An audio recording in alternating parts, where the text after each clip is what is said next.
a ore in 8 secondi.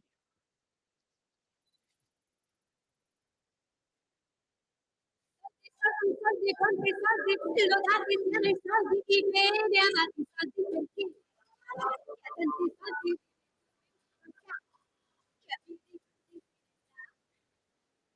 Va ora in onda Pop con l'amore, a Fiorella Alessandra. Mi spendo tutto. Avete sentito, cari amiche e amici di Radio Libertà, i nostri microfoni prima della vostra sigla, una giovane ed esclusiva, Raffaella Carrà. Questo posto come pop è la nostra pop economia oggi, puntata altamente radiofonica, collegatevi con noi, Radio Libertà. Volete 252 del digitale terrestre, 13 maggio, sempre martedì, sempre giornata di conti sempre senza sconti come piace a noi. E allora non resta che ascoltarci e collegatevi con noi. Un mare di notizie, settimana appena trascorsa e di quella in fiera, di quella che appena si sta aprendo, pensate a solo martedì. Prima di tutte, su tutte, la notizia delle notizie, Habemus Papam, Robert Francis Prevost, Papa Leone XIV, tutto sul nuovo Papa, le cui parole fanno già rumore, a rumore tra poco, 16:30 con Nico Spuntoni, vaticanista del Tempo. Sul fronte internazionale i fari sono puntati su Istanbul, colloqui tra Russia e Ucraina, forse anche Trump ci andrà. Sta facendo proprio in queste ore un pensierino. Sul fronte economico internazionale, USA e Cina sospendono i dazi per 3 mesi, Wall Street chiude in volata e le borse europee ci vanno caute. Gli occhi ovviamente come sempre sono puntati sull'inflazione USA. E in Italia lo avrete sentito, è notizia di oggi, sapete che in questa trasmissione siamo molto vicini e molto sensibili al tema del lavoro e alle sofferenze dei lavoratori. In Italia l'ex Ilva chiede la cassa integrazione per quasi 4.000 lavoratori. E invece c'è anche un'altra inflazione, l'altra inflazione, proprio così in Italia, quell'inflazione chiamata percepita che fa crollare i consumi. Tra poco alle 16:15 lo vediamo con Antonio Noto, il direttore dell'Istituto Demoscopico Noto Sondaggi. Mentre ancora dagli USA parte un fenomeno che proprio con voi voglio esplorare oggi. Si chiama Buy Now Pay Later, tradotto compro ora, pago dopo, e chissà se potrà propagarsi, estendersi anche fin qui da noi in Italia. Una formula, infatti, questa che i consumatori statunitensi usano per comprare addirittura il cibo. Sul tema tutto ci spiega e ci illumina Luigi Gabriele, il presidente di Consumerismo, che oggi torna con noi. È in linea, presidente Gabriele? Buon pomeriggio, salve a tutti. Buon pomeriggio e ben ritrovato. E allora cosa succede negli Stati Uniti? Dobbiamo preoccuparci? È un campanello d'allarme? Si può estendere in Italia questa forma di pagare anche il cibo, se ho ben capito, a rate? Ci spiega qualcosa in più? Sì, qualcheduno negli ultimi giorni io ho provato a sentire, a sondare un po' l'umore dei consumatori attraverso i social e qualcuno mi diceva ma in realtà lo abbiamo sempre fatto, tutti avevamo il conto aperto presso la drogheria quando negli anni 50-60 ancora non si conoscevano i supermercati, comunque era ben diverso, noi avevamo un conto aperto e poi passavamo a saldare quando era possibile, ricordiamo quasi tutte le famiglie italiane avevano questo genere di rapporto col proprio fornitore. Col proprio droghiere di fiducia, lei mi sta dicendo, no? Col proprio negozio, diciamo così, di fiducia. E in genere lei ricorderà perché c'era un rapporto intanto molto diretto e personale e c'era il droghiere sotto casa che era il principale fornitore della famiglia dei beni essenziali e poi erano bei tempi.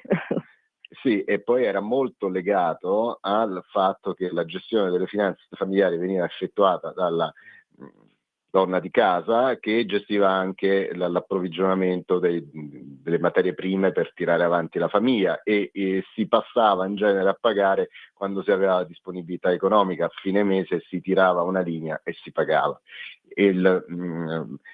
Buy now, pay later è completamente diverso e va a mutuare invece quello che è il meccanismo tipico del finanziamento degli acquisti dei beni di consumo, nel senso apri un plafond compri quello che vuoi, finanzi un intero importo e poi paghi a rate quello che succede con persino il Mi scusi, televisore. non le fa un po' impressione a lei questo fenomeno? Perché è A me davvero molto preoccupa americano. tantissimo. Si immagina lei noi italiani a fare questo tipo di rateizzazione? Ma sai che cos'è?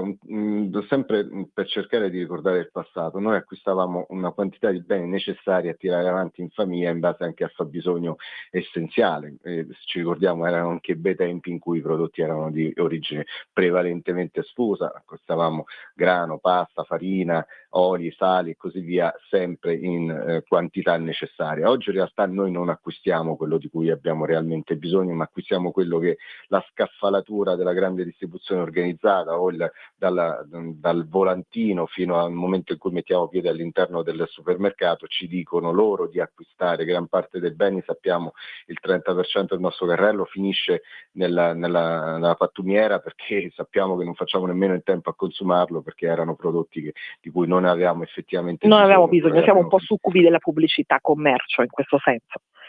Esatto, e quindi ho un terrore assoluto, perché so la grande necessità di far fronte al cosiddetto fine del mese in questo momento delle famiglie italiane, per le motivazioni che lei adduceva. L'inflazione percepita è diversa, ben diversa dall'inflazione reale, che è ben diversa dagli stipendi, dal potere d'acquisto delle famiglie, e temo che questo strumento finirà per indebolire ulteriormente le finanze degli italiani, perché lei potrà immaginare avere un plafond con l'immagine e il pensiero di poter acquistare fino a fino a 2.000 euro di spesa, che poi sappiamo in questi anni il carrello si è sempre più ridotto a causa del cosiddetto fenomeno del riporzionamento, inglesizzato dalla shrinkflation, che ha dato origine a una nuova inflazione, aggiunta a tutte le inflazioni che in questi anni abbiamo imparato a conoscere, da quella climatica a quella appunto percepita effettiva.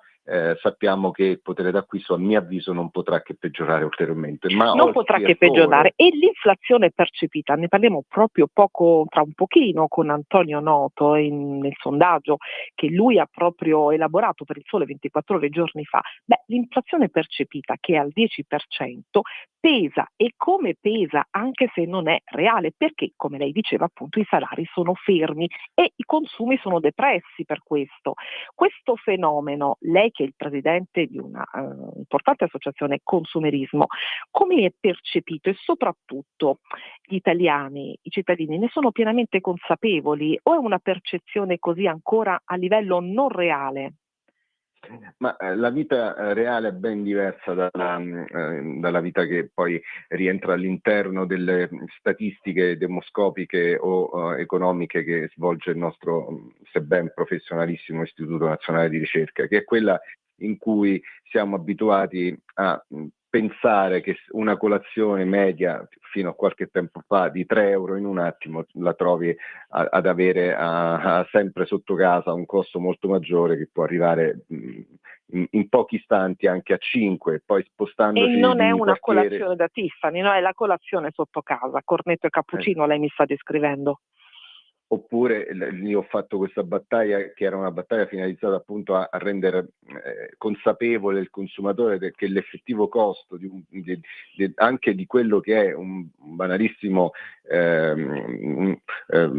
privilegio che non tutti si possono permettere, del pranzo fuori casa, della domenica, del sabato al ristorante, in cui una straordinaria amata carbonara, che eravamo abituati a pagare più o meno alla portata di tutti, intorno a 8-10 euro, in pochissimi anni ci siamo trovati a pagarla esattamente il doppio, e questa mia campagna di sensibilizzazione non era tanto contro i ristoratori che praticano prezzi decisamente non opportuni, che dipendono da tanti fattori, dalla localizzazione, dal luogo e così via, ma dal fatto, per far capire con un prodotto così semplice come una carbonara, che alla democratica, il piatto più democratico in assoluto, sia diventato anche più quello democratico in assoluto, certamente più pop anche, no? Più popolare. Esatto, non più alla portata di tutti i nostri amici consumatori, perché pagare una carbonara 16 o 18 euro, come è diventato ormai consuetudine, a mio avviso è da una parte un gravissimo danno che si fa all'insieme economico-sociale del paese, dall'altra parte è un modo per approfittarsi veramente del contesto in cui c'è rimasto solo quello di andare a cena fuori, visto che ormai persino le vacanze siamo costretti spesso a doverle finanziare, oppure sappiamo il nostro parco auto è il più vecchio d'Europa, perché gli italiani non possono spendere mediamente 30.000 euro per un veicolo che è l'entry level ormai del mercato, non sta a meno di quella cifra. E allora no macchina, no pranzo fuori, no vacanza se non arrate. E le bollette, come la mettiamo per le bollette? Noi ogni martedì ne parliamo, sa? Ci stanno danneggiando, ci stanno affliggendo. A Genova, stavo leggendo, apre lo sportello dedicato agli utenti vulnerabili, che aiuterà oltre 244.000 over 75. Ne parlavamo tempo fa anche con Alberto Gusmeroli, vicepresidente della Commissione Finanze. E cosa ne pensa? Questi sportelli possono essere utili? Ma Gusmeroli ha fatto benissimo, perché tra i pochi che si è posto il Dico, tema... prego, presidente, non vicepresidente della Commissione. Prego. Ha fatto bene Gusmeroli a adottare quel principio di dare l'ultima opportunità, ma questa ultima opportunità purtroppo scade il 30 giugno. Gli italiani non l'hanno colta, non la stanno cogliendo, sebbene ecco, in tutti noi ci stiamo dando da fare per divulgare quanto più possibile. Il tema vero è che la liberalizzazione del mercato energetico, sebbene già da alcuni era stato anticipato, io non volevo essere un Nostradamus su questo, ma purtroppo lo sono stato, non è tra quei settori che ha la possibilità di essere così facilmente posta alla liberalizzazione di operatori che non sempre operano con un obiettivo estremamente trasparente e chiaro, come quello della ottimizzazione dei margini senza creare danno alla collettività e ai consumatori finali. È quello che sta accadendo. Il mercato energetico italiano ormai è impazzito, stiamo pagando il costo del kilowattora non più alto d'Europa per motivazioni legate a fattori internazionali, ma perché diciamo, chiamiamolo la volontà di marginalizzare a tutti i costi, che alcuni sintetizzano con l'extra profitto, sta diventando veramente qualcosa di non più tollerabile. E a differenza dei carburanti che salgono e scendono, per quello sì, per fattori internazionali, ma i costi energetici purtroppo quando tendono a salire non scendono mai in maniera rilevante, tanto più in percentuale rispetto a quanto salgono, e i consumatori fino a un certo punto alle potranno stelle, permettersi. prezzo gas, leggo qui, europeo, il prezzo gas europeo in calo. Perché sta calando il prezzo del gas in Europa?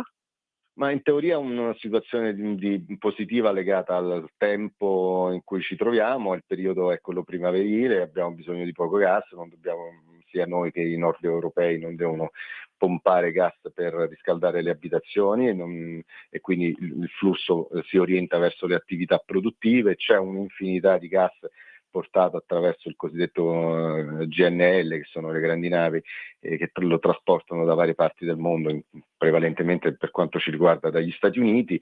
Abbiamo chiuso i rubinetti con la Russia, ma ce n'è gas in abbondanza che proviene dalle altre parti, sebbene più costoso. Un insieme di fattori, se vogliamo, di calma apparente sul mercato, ma quel tipo di mercato è sempre molto in tensione. Può bastare un piccolo evento anche che si può provocare in un altro paese, non necessariamente il nostro, per vedere delle oscillazioni al rialzo, o può accadere quello che è successo nel luglio di qualche anno fa, che gas e che traina poi il costo anche dell'energia hanno raggiunto proprio durante il periodo estivo, cosa inimmaginabile in periodi di quiete. Perché? Perché chi vende e compra gas ha capito che basta poco per poter marginalizzare tanto. Loro fanno il loro mestiere di speculatori in borsa. Il problema è che l'energia ormai è diventata vitale, come lo è l'acqua, come lo è l'ossigeno. Come lo è l'acqua. Allora siamo proprio in chiusura, un minuto. Un tempo si diceva consigli per gli acquisti, io dico consigli per i consumatori di largo genere, veda lei. Guardi, l'unica cosa che mi sento di dire, la coperta non è lunga all'infinito. Io posso solo consigliare ai nostri amici ascoltatori a consumare quanto effettivamente necessario, togliersi qualche piccolo quanto sfizio, basta? Ma togliersi anche qualche sfizio quando possibile, QP, e non indebitarsi, perché non sono momenti adeguati per fare debito, o magari per fare debito e coprire altro debito. Grazie Presidente Gabrielli, Grazie abbiamo a visto voi. quanto basta, ma non basta mai per i consigli per i consumatori, per le indicazioni e per le spiegazioni. Quindi l'aspetto di nuovo qui a Radio Libertà Pop Economia. A presto. Grazie ancora. Grazie a lei. E adesso cerchiamo di capire se Antonio Noto si può collegare con noi. Mi diceva che era in zona un pochino negativa, Sveva dammi tu il là quando è possibile, perché proprio con Antonio Noto, direttore dell'Istituto Demoscopico Noto Sondaggi, voglio parlare di inflazione percepita, quell'inflazione che, come dicevamo con Luigi Gabriele di consumerismo, si avvicina al 10%. Cioè, che cosa significa? Che un italiano su due ha ridotto i consumi.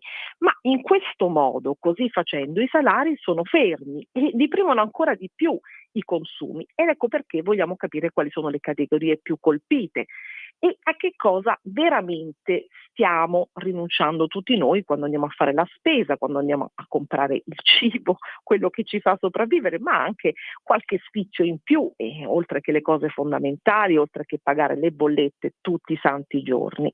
E vediamo anche che questa inflazione percepita, cioè quella che noi riusciamo a percepire che ci frena il nostro potere di acquisto, non si è ancora, come dice qualcuno, qualche attento osservatore, sedimentata nell'immaginario di tutti noi, quell'immaginario che si dice collettivo. E questo ecco che giustifica che non riusciamo a capire per questo motivo lo straordinario, cioè al di fuori di ogni immaginazione, aumento dei prezzi di questi anni. Sveva, dammi tu notizie. Abbiamo Sì, Noto in linea? Alessandra, abbiamo l'ospite in linea. Eccoci con Antonio Noto, è un piacere ritrovarlo, il direttore Antonio Noto, direttore dell'Istituto Demoscopico Noto Sondaggi. Ben ritrovato Antonio. Buon pomeriggio a tutti. Buon pomeriggio. Allora, parlavamo con il presidente di Consumerismo qualche minuto fa di inflazione percepita. Proprio tu hai elaborato per il Sole 24 Ore un importante sondaggio che dichiara, fa scoprire il sentiment degli italiani. Il sentiment è un termine che ci piace molto in questo periodo, cioè veramente qual è l'atteggiamento di tutti noi. Ecco, allora, chi sono le categorie più colpite e quale categoria in particolare rinuncia a cosa? Allora, prima di tutto una premessa: è normale che l'inflazione percepita sia sempre più alta dell'inflazione reale. Ovviamente l'inflazione reale è un dato oggettivo, calcolato secondo dei parametri dell'Istat, quindi non si mette in discussione quello. L'inflazione percepita è ciò che percepisco io, no? Quindi è chiaro che il consumatore tende sempre ad avere un'immaginazione, un immaginario per cui i prezzi sono più cari, insomma, ecco, per cui la vita costa di più. Quindi è normale che si registra sempre una differenza tra inflazione percepita e inflazione reale. Però il dato importante è questo, che molto spesso, cioè anzi sempre, poi nel comportamento d'acquisto dei consumatori non vale l'inflazione reale, cioè il dato oggettivo, ma vale l'inflazione percepita, nel senso che se il sentiment della popolazione, come giustamente dicevi tu prima, se nel sentiment della popolazione prevale l'opinione che i prezzi stiano aumentando e che quindi aumentando i prezzi anche il mio potere d'acquisto diminuisco, tenderò ad acquistare di meno, no? Non solo ad acquistare di meno, ma nei periodi di crisi qual è il comportamento generalmente dei consumatori? Si tende a risparmiare, no? Quindi con due procedure, acquisto di meno e cerco di risparmiare, in realtà metto meno denaro in circolazione e questo a catena può diventare un problema. Quindi è per questo importante l'inflazione percepita, non tanto dal dato che dal nostro sondaggio appunto pubblicato al Sole 24 Ore risulta al 9,9%, mentre l'inflazione reale è poco più del 2%, ma è importante perché l'inflazione percepita determina poi realmente i comportamenti l'atteggiamento dell'acquisto, mi stai dicendo, no? L'atteggiamento del consumatore, l'atteggiamento reale del consumatore, ho capito bene?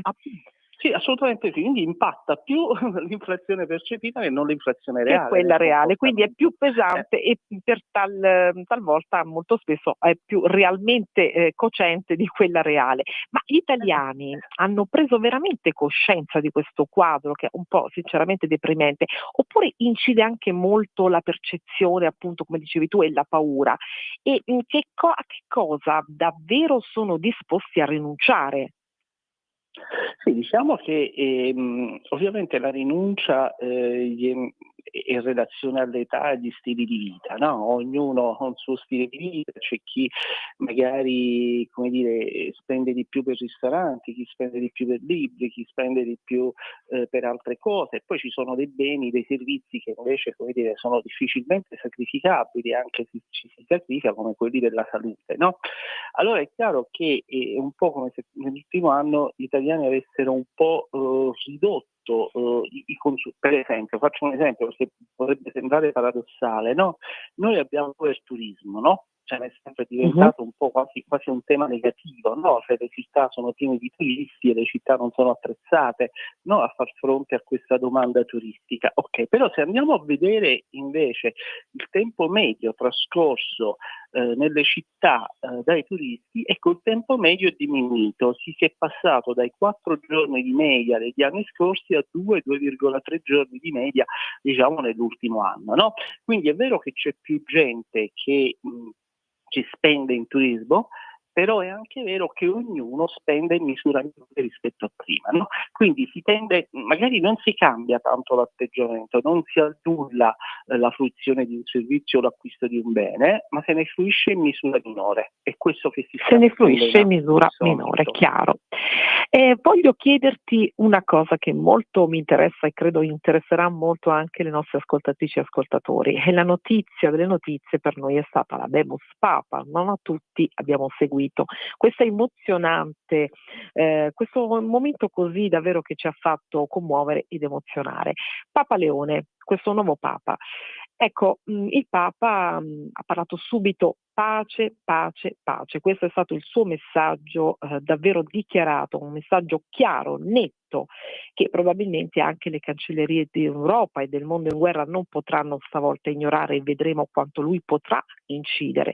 Ma nell'atteggiamento, nella percezione, perché sempre di percezione a questo punto reale si parla, ecco, il Papa fa degli atti e dei gesti primi, stiamo imparando a conoscerlo, va a Genazzano al santuario della Madre del Buon Consiglio, ha intonato il Regina Coeli dalla loggia di San Pietro, cammina per strada e tutti lo ammirano, tutti lo vedono, tutti vogliono stringergli la mano, fa la dedica alla bambina. Ecco, voglio chiederti questo, è già feeling con questo Papa? Cosa sta percependo in queste prime battute, in queste prime uscite la gente? Allora, qui c'è un altro discorso da fare. È chiaro che a livello popolare questo Papa non era fortemente conosciuto, no? Era conosciuto dagli addetti ai lavori, insomma, da chi opera molto nella Chiesa, ma non Contro certo tutti a i livello pronostici, popolare. Però diciamocelo bisogna pure, no? dire che anche Bergoglio. Pronto? Pronto? Pronto? Sì, sì, ti sento Pronto? benissimo, Ah, ti ascoltiamo ok, perfetto. benissimo. No, bisogna dire che neanche Bergoglio era un papa conosciuto, no? Però ci troviamo davanti a due stili diversi di papa, uno sudamericano, quindi molto quello di Bergoglio, no? Molto eh, mh, diciamo molto comunicativo nei confronti della persona, tanto è vero, come dire, che Bergoglio già dal balcone, diciamo da subito dopo Habemus Papam, raccolse le simpatie della maggioranza degli italiani nonostante non ci fosse conoscenza verso di lui. E rispetto invece al Papa Leone XIV abbiamo notato più che altro una certa attesa, un'attesa positiva, ecco, per carità, non voglio dare false informazioni, un'attesa positiva, no? Però è chiaro che il suo profilo, no, è un po' diverso dal Papa, dal precedente Precedente, Papa, e ecco. quindi ha Quali bisogno sono le più di tempo per aspettative anche rodare, ha della bisogno più gente? di tempo per creare un legame sentimentale con il suo popolo. Tu che cosa pensi in una battuta? Quali sono le aspettative maggiori da parte della gente comune su questo Papa, su Papa Leone?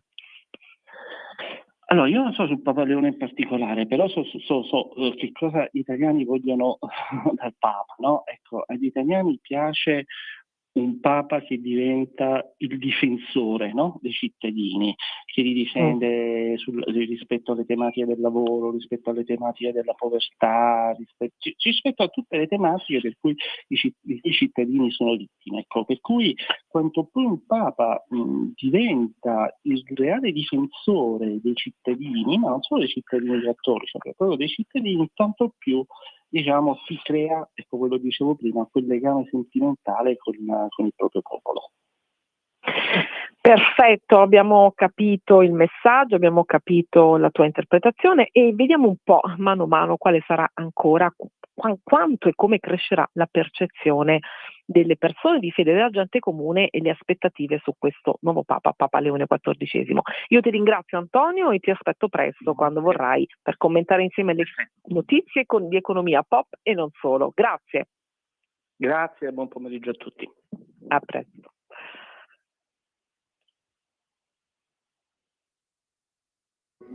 Da oggi la tua radio è ascoltabile anche con la televisione in digitale. Sul telecomando della televisione digitale o del tuo ricevitore digitale puoi scegliere se vedere la TV o ascoltare la radio. Risintonizza i canali radio e troverai anche Radio Libertà, canale 252. La tua radio.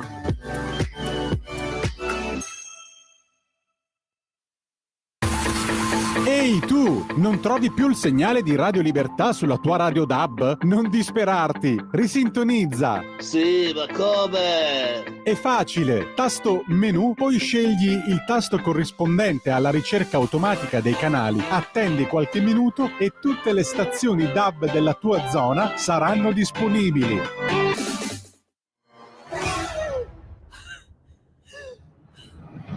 Pensa a respirare. Ora abbandonati. Che cosa vedi? Oscurità, l'equilibrio. È tanto più grande. È stato un risveglio. Hai sentito? Conosco una sola verità.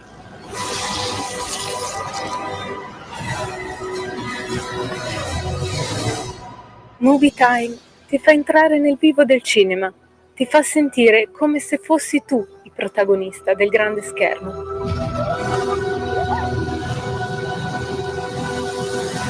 Ogni sabato dalle ore 16. Va ora in onda Rumore.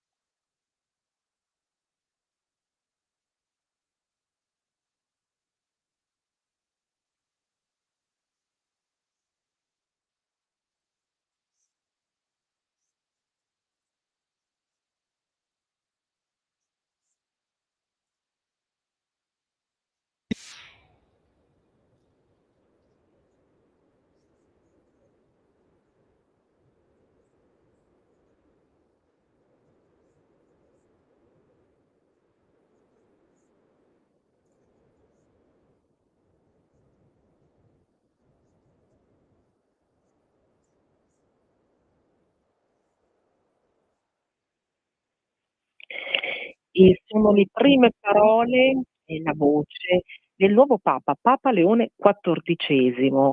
Pace, pace, pace. Tutte sulla pace sono le sue parole, una pace disarmata, disarmante, umile e perseverante. E ancora ieri nell'incontro con la stampa ha detto così: disarmiamo le parole per disarmare il mondo.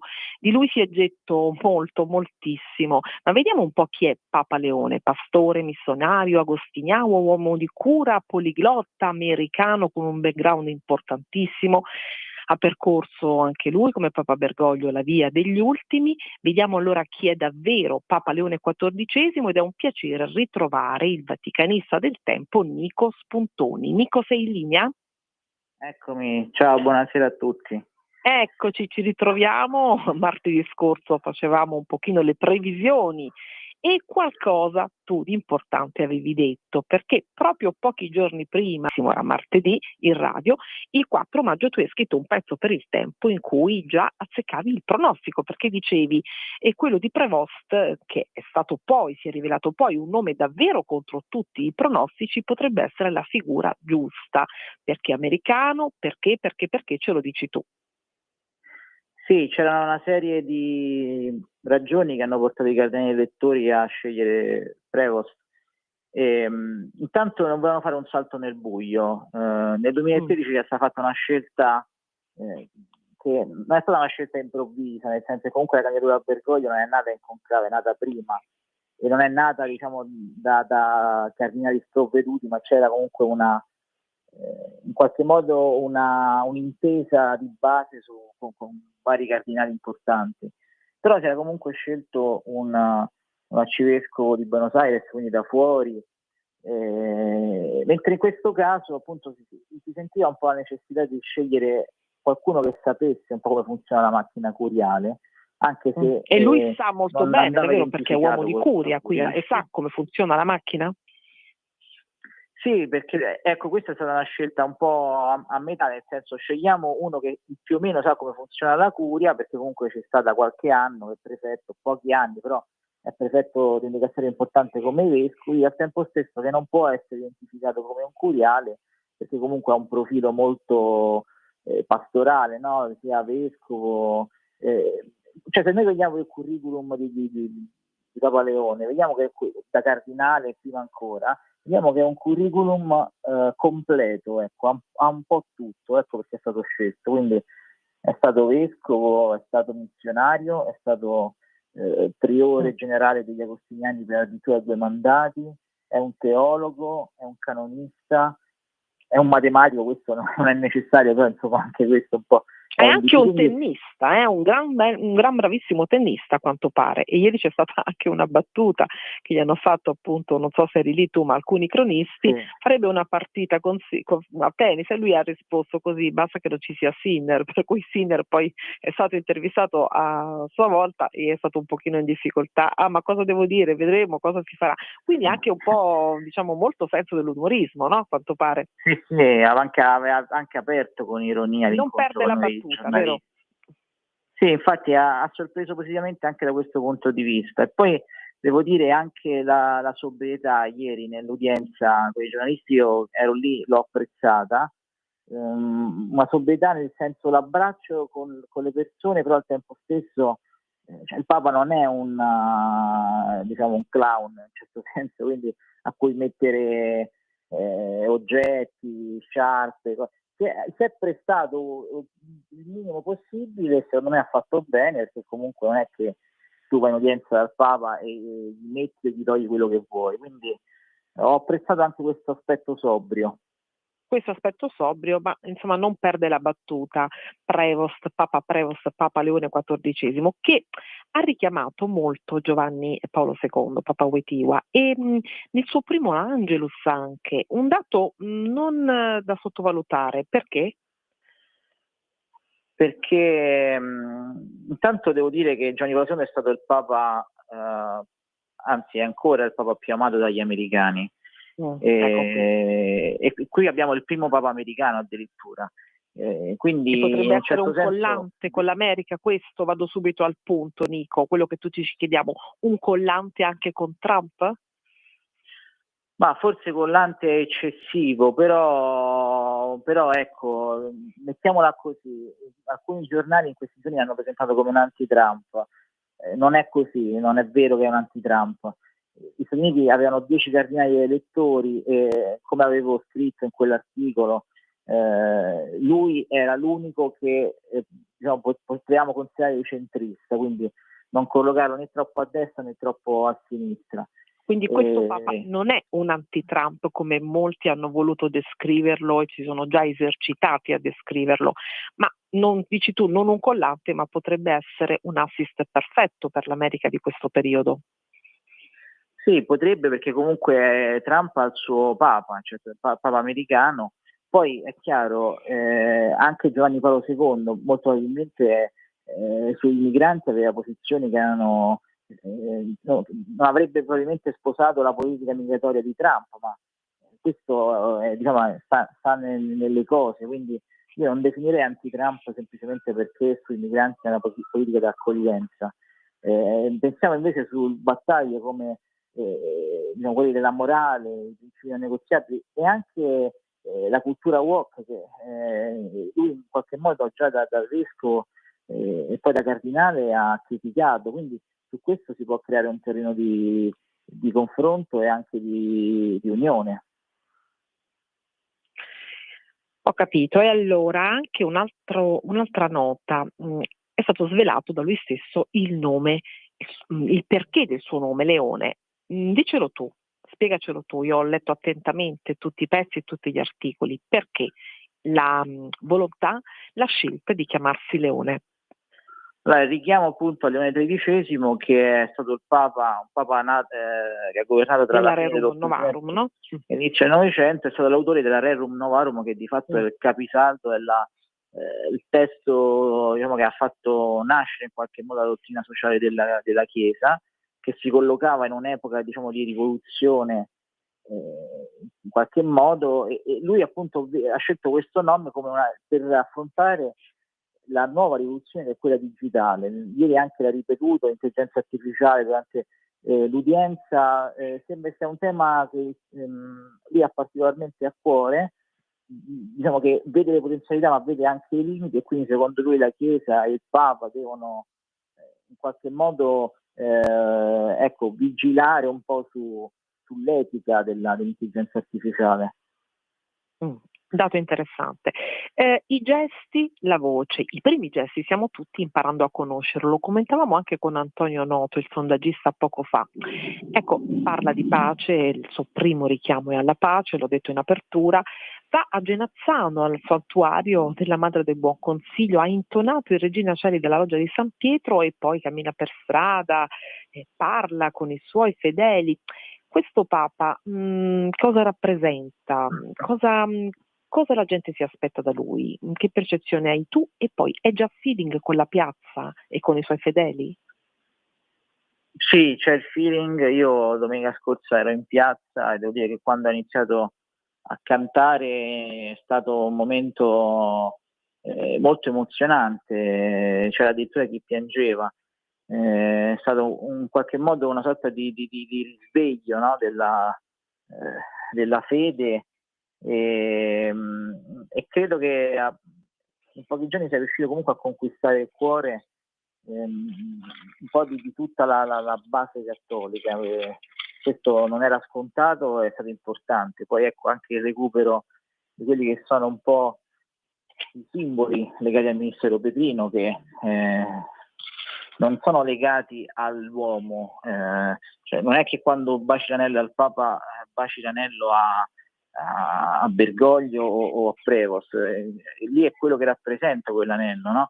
Quindi ugualmente la scelta di affacciarsi appunto con la mozzetta, di recuperare quei paramenti che Francesco ha messo da parte, e sembra ormai quasi scontata la decisione di tornare a Palazzo Apostolico. Queste decisioni sono state molto. Questa decisione, ecco, che cosa rappresenta? Anche una diversità rispetto alla scelta di Bergoglio? Sicuramente è impossibile negarlo, nel senso, lui è consapevole di essere stato scelto da un collegio cardinalizio per lo più nominato da Francesco, quindi non è che può voltare pagina del tutto, comunque non è che può rivendicare una rottura a pochi giorni. Però intanto da un lato rassicura i cosiddetti bergogliani, citando e omaggiando Francesco e dicendo che vuole continuare il percorso nella Chiesa sinodale, e dall'altro però non si fa problemi a recuperare quei segni, quei simboli che Francesco aveva messo da parte. Una scelta che è inutile negarci, una scelta che è stata lungamente contestata. Forse noi fedeli non l'abbiamo capita in alcuni casi, ma dentro la curia è stata lungamente contestata, nel senso che non si riusciva a capire perché un Papa non dovesse dire a Palazzo Apostolico. Quindi c'è stata un po' una sorta di non comprensione, diciamo così, della scelta di Papa Francesco. Mi stai dicendo questo? Sì, questo è un dato di fatto, lo dico perché è un tema che è emerso anche nelle congregazioni generali e diversi cardinali ne hanno parlato, appunto che la prima sfida per il nuovo Papa doveva essere proprio questa, quella di tornare al Palazzo Apostolico. Ecco. Ecco, 2 note perché il tempo corre e scorre. Tu parli anche della rivincita del conservatore Leo Burke. In che senso? Sì, un cardinale troppo spesso umiliato, non parlo soltanto di dinamiche ecclesiali, in senso sì, Francesco lo ha rimosso dai suoi incarichi più importanti, gli ha tolto l'appartamento, che poi vabbè, non gli ha tolto l'appartamento, ha tolto l'affitto che tutti pagavano, quindi ha aumentato l'affitto praticamente. Lo stipendio per un periodo, insomma, ha vissuto degli anni difficili, ma io non mi riferisco tanto a questo aspetto, ma all'aspetto mediatico. Abbiamo visto anche l'altro giorno una puntata di Report, sempre con questa etichetta del tradizionalista che complotta. Insomma, chi conosce il cardinale Burke sa che non è assolutamente così, che è un uomo pio, un uomo veramente che ama la Chiesa fino alla fine, ed ecco, durante questo conclave tutte le indiscrezioni lo danno come uno dei vincitori, nel senso che comunque è stato un po' il capofila di un blocco di cardinali di tendenza conservatrice che poi hanno ritenuto di convergere sul nome di Prevost, peraltro con cardinali di linea completamente diversa, quindi a maggior testimonianza come questo pontificato, il pontificato di Leone, stia nascendo all'insegna e nell'ottica dell'unità e della comunione tra le varie sensibilità ecclesiali. Unità e comunione. Chiudiamo con il problema e il tema fondamentale, la pace vera in Ucraina. Dice cessate il fuoco a Gaza, dice no? Quanto potrà incidere Papa Leone? Come la vedi in questo senso? In quale prospettiva? Tutti i fari sono puntati, l'ho detto in apertura di puntata, su Istanbul, sull'incontro di giovedì. Allora, lui su questo dobbiamo aspettarci un Papa più occidentale di quanto potessimo immaginare. Abbiamo sempre detto che è un americano atipico, però su questo è un po' un occidentale, nel senso lui chiaramente parla di pace, però fa dei distinguo, quindi parla di una pace giusta, duratura.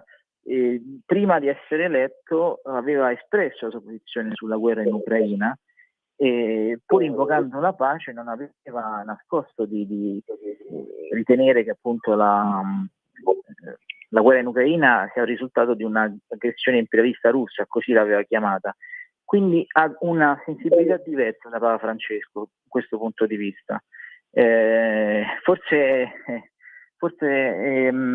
diciamo che molti che l'hanno visto appunto questi giorni, l'hanno apprezzato, magari non condivideranno questa sua idea, però ecco, sulla questione russo-ucraina è meno dialogante con la Russia rispetto a Papa Francesco. E per quanto riguarda invece la questione del Medio Oriente, anche qui credo che lui non ha mai parlato prima. Francesco ha molto insistito su Gaza e sullo stop ai bombardamenti a Gaza. Lui ha ricordato subito la liberazione degli ostaggi israeliani, oltre alla sezione di Gaza. Secondo me potrebbe ricucire un po' il dialogo con Santa Sede Israele e quindi anche il dialogo con il mondo ebraico, che con Francesco bisogna ammettere è stato un po' è stato certamente, noi abbiamo avuto molti rappresentanti qui della comunità ebraica e abbiamo sentito le varie voci, un dialogo che si è sicuramente se non spezzato, fermato. E allora ti ringrazio Nico, ci risentiamo certamente a brevissimo, perché la Bemus Papa è la notizia delle notizie e tu ci dai molti spunti, una importante interpretazione, e quindi ci risentiremo presto se vorrai. Grazie. Grazie a te, grazie a tutti voi. A presto.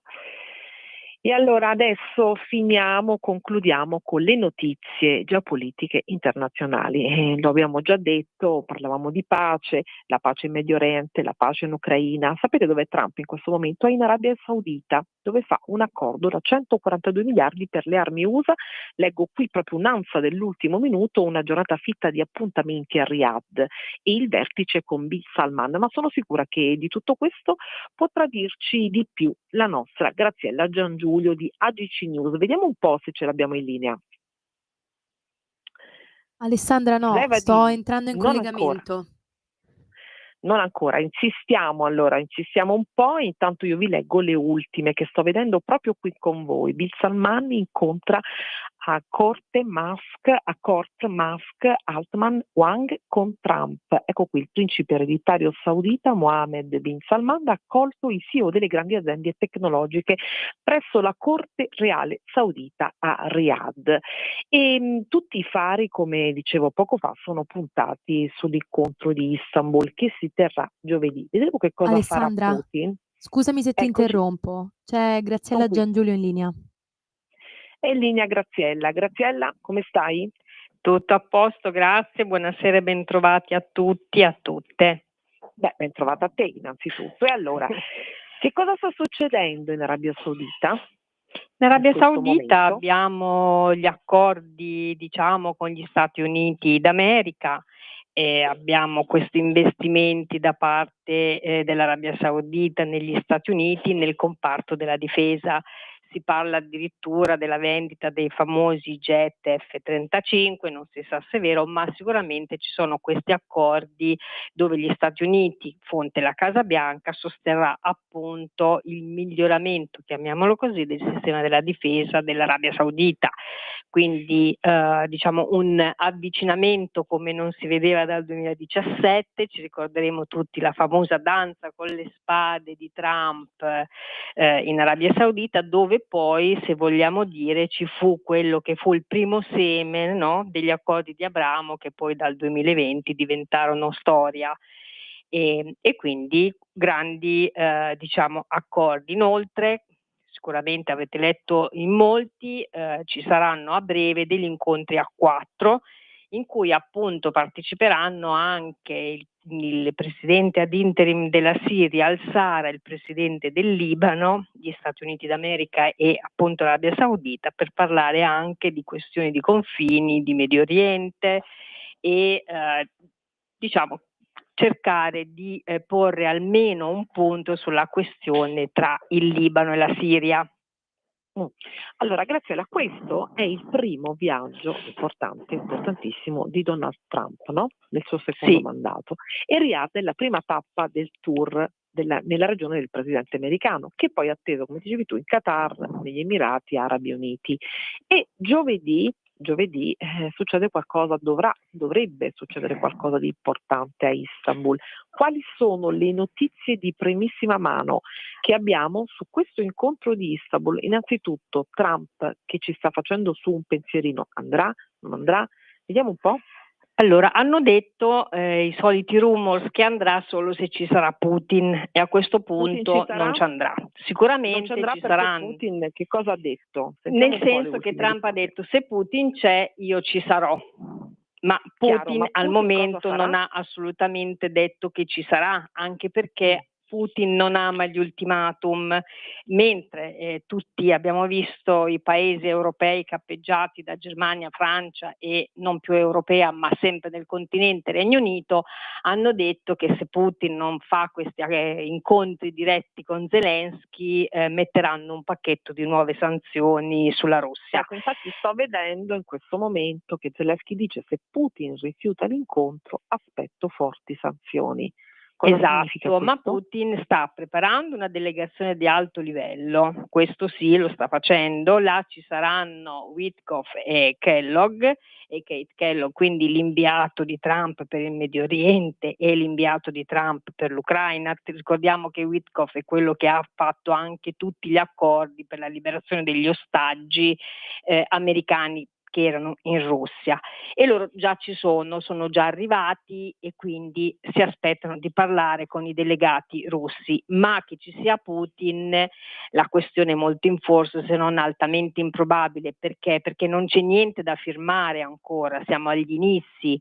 Quindi c'è una questione innanzitutto territoriale che è fortemente in discussione, cioè la Russia dice: quello che ho conquistato io me lo tengo, e l'Ucraina ha detto no, noi vogliamo tornare ai nostri confini. C'è la questione della NATO, che alcuni paesi europei continuano a dire che l'ingresso dell'Ucraina nella NATO, anche se non è adesso, sarà sicuramente in un prossimo futuro, e la Russia su questo è stata chiara, ha detto no. Ecco, ti dico di più, Graziella, coloro che vogliono male, virgolettato, vogliono male alla Russia, sono pronti ad adottare nuove sanzioni contro Mosca, anche a loro discapito, perché sono deficienti. Lo ha affermato Vladimir Putin in una conferenza sull'economia, ecco, sto vedendo le ultime, riferendosi alle minacce della coalizione dei cosiddetti volenterosi di inasprire le sanzioni. Quindi, ha detto Putin ancora, ovviamente dobbiamo tenerlo a mente che potrebbero fare ciò di cui parlano pubblicamente. Naturalmente dobbiamo ridurre al minimo gli effetti negativi su di noi. No, la vedo molto, molto chiara e molto bella io. No, ti dico solamente che la social sfera russa chiama questa coalizione europea coalizione dei sofferenti, solo per capire quanto siamo distanti come approccio. Sarebbero sofferenti. Esatto, Sofferenti. Invece di volenterosi i russi li chiamano sofferenti, nel senso che non riescono a ottenere quello che vogliono dalla Russia. Allora Putin si sta preparando. Mi sembra un dato evidente che soffrono molto anche. Esatto. Ma cosa ci rimane? Putin sta preparando la Russia alle sanzioni sugli istituti bancari, fondamentalmente, perché questo è il prossimo passo che ci sarà importante, e quindi ci sarà un'accelerazione di quelle che è lo scambio nelle monete, diciamo, dei singoli paesi e soprattutto del veicolo dei BRICS. Le sanzioni bancarie proprio agli istituti bancari che ancora operano, perché diciamo la Russia ancora, anche se molto meno, vende petrolio, vende gas, e in qualche modo vanno pagate queste cose, quindi ci sono degli istituti bancari che ancora possono operare. Ecco, il prossimo passo sarà questo, e questo significherà bloccare il flusso finanziario dall'Europa e per l'Europa, e questo è un danno economico anche per gli europei, perché noi ricordiamoci sempre che per quanto riguarda il comparto agricolo, per esempio, dipendiamo ancora molto dalla Russia. Vogliamo fare a meno del gas, ma lo stiamo ancora comprando. La stesso dicasi per il petrolio e altre cose. Poi ci sono le questioni dei minerali e dei metalli, e anche lì veniamo a bisognerà questa vedere. questione velocissimamente perché abbiamo poco tempo. Minerali e metalli, cioè? Sì, nel senso che la Russia produce dei prodotti semilavorati che poi finiscono nelle nostre industrie e vanno a produrre automobili, vanno a produrre pezzi che finiscono in macchinari agricoli, e per non parlare dei metalli, perché la Russia è ricca, insieme alla Cina, che poi prendono anche in Africa, di terre rare, cose che l'Europa, a parte qualche possedimento terriero nei sottosuoli per esempio della Serbia, ma non estratto, non hanno. Quindi chiudere completamente questa finestra finanziaria con la Russia significa privarsi di queste cose. La domanda è dove li andremo a prendere. Dove li andremo a prendere? Ecco, bella domanda. Non abbiamo nessuno la risposta, a quanto pare. Dice Zelensky, parlo solo con Putin, farò di tutto per incontrarlo. Ecco, Zelensky spinge l'acceleratore anche a livello diplomatico, forse perché sa che Putin non ci andrà e quindi lui ovviamente vuole dimostrare, non vuole la pace? Sta facendo una mossa tattica spinta in questo caso, no? Non trovi? Sì, diciamo che in questo momento Zelensky sa di aver vinto una battaglia, perché Trump ha fatto, come sa fare bene solo Trump, una sorta di doppio gioco. Ha offerto all'Ucraina e alla Russia la possibilità di fare degli accordi, e naturalmente è stato più facile raggiungerli con l'Ucraina. Parliamo del famoso accordo dell'estrazione dei minerali che l'America ha fatto, mentre con la Russia non è riuscito a ricavarne niente, perché i russi, dopo quello che è successo nel 2014, su ogni cosa che viene proposta vogliono sottoscrivere, firmare, tutto molto nei dettagli. Quindi a questo punto Zelensky sa di avere di nuovo gli Stati Uniti come alleati, quindi forte di questo pensa che comunque in un conflitto velocissimamente, Graziella, dobbiamo chiudere, mi stringono dalla regia. Zelensky sa di avere un po' di alleato in più, che sarebbe Trump, giusto? Esatto, Vedremo esatto. vedremo che cosa accadrà giovedì. E allora ti ringrazio, ti saluto, ci risentiremo ovviamente presto perché le notizie sono stringenti e molto importanti. Saluto tutte le ascoltatrici e gli ascoltatori, abbraccio tutti, ci vediamo, ci sentiamo in diretta martedì. Ciao! Ciao, grazie a tutti. Avete ascoltato Pop Economia.